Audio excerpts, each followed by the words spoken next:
بسم اللہ الرحمن الرحیم۔ کیا دنیا ایک اور بڑی جنگ کے دہانے پر کھڑی ہے؟ کیا مشرق وسطیٰ میں بڑھتی کشیدگی عالمی تباہی کا پیش خیمہ بن سکتی ہے؟ اور سب سے اہم سوال، کیا واقعی مذاکرات ہی واحد راستہ ہے؟ السلام علیکم، میں ہوں کاشف الدین سید اور آپ دیکھ رہے ہیں ہمارا تازہ ویلاگ۔ اور آج ہم بات کریں گے ایک نہایت حساس اور اہم صورتحال کی، ایران اور امریکہ کے درمیان بڑھتی کشیدگی، آبنائے ہرمز کی بندش اور پاکستان کا ممکنہ کردار ایک ثالث کے طور پر۔ ناظرین، اس وقت دنیا کی نظریں مشرق وسطیٰ پر جمی ہوئی ہیں۔ ایران اور امریکہ کے درمیان مذاکرات تعطل کا شکار ہیں۔ امریکہ کی جانب سے بحری ناکبندی برقرار رکھنے کا اعلان کیا گیا ہے، جبکہ ایران واضح کر چکا ہے کہ وہ دباؤ میں آ کر مذاکرات نہیں کرے گا۔ صورتحال یہاں تک پہنچ چکی ہے کہ جنگ بندی کے دن گنے جا رہے ہیں اور بیانات کی شدت مسلسل بڑھ رہی ہے۔ امریکی قیادت کی جانب سے یہ بھی کہا گیا ہے کہ اگر معاہدہ نہ ہوا تو جنگ بندی ختم ہو سکتی ہے۔ دوسری جانب ایران کا موقف ہے کہ جب تک پابندیاں اور ناکبندی ختم نہیں ہوتی کوئی پیش رفت ممکن نہیں۔ اب بات کرتے ہیں اس تنازع کے سب سے اہم پہلو کی، آبنائے ہرمز۔ یہ محض ایک سمندری راستہ نہیں ہے، بلکہ دنیا کی معیشت کی شاہراہ ہے۔ دنیا کا ایک بڑا حصہ تیل اسی راستے سے گزرتا ہے۔ اگر یہ بند ہو جائے تو کیا ہوگا؟ تیل کی قیمتیں آسمان کو چھو سکتی ہیں، عالمی تجارت متاثر ہو سکتی ہے اور کئی ممالک کی معیشتیں ہل کر رہ جائیں گی۔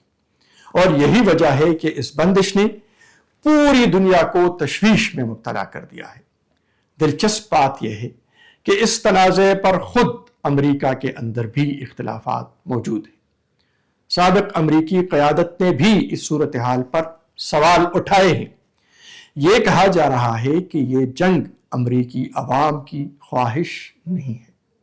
یہ بات واضح کرتی ہے کہ جنگ کا بیانیہ کمزور پڑ رہا ہے اور سفارتکاری کی ضرورت پڑ رہی ہے۔ لیکن مسئلہ کیا ہے؟ مسئلہ ہے عدم اعتماد۔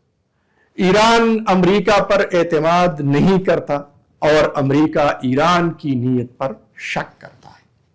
یہی بد اعتمادی مذاکرات کی سب سے بڑی رکاوٹ ہے۔ اب آتے ہیں ایک اہم سوال کی طرف، پاکستان کہاں کھڑا ہے؟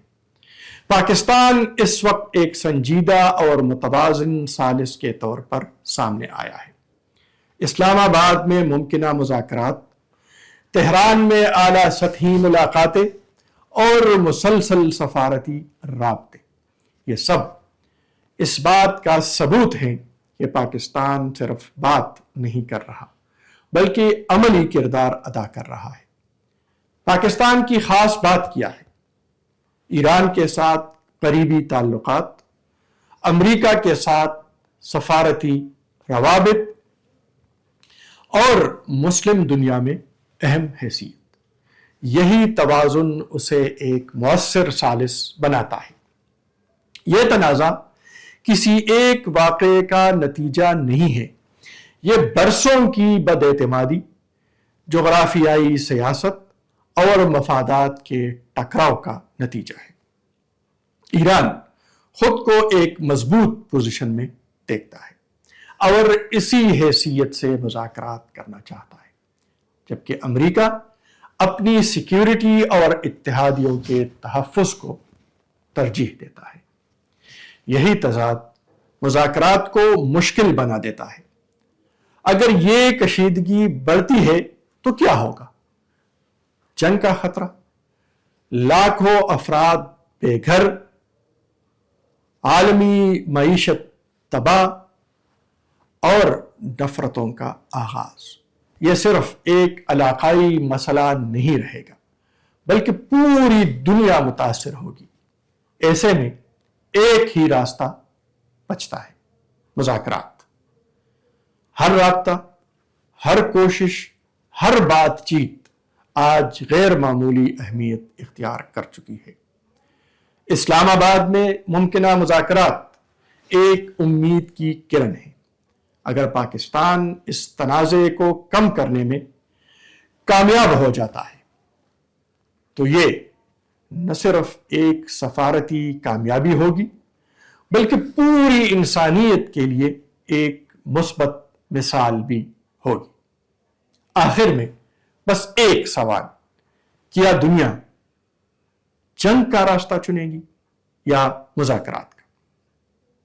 ناظرین، آپ کیا سمجھتے ہیں؟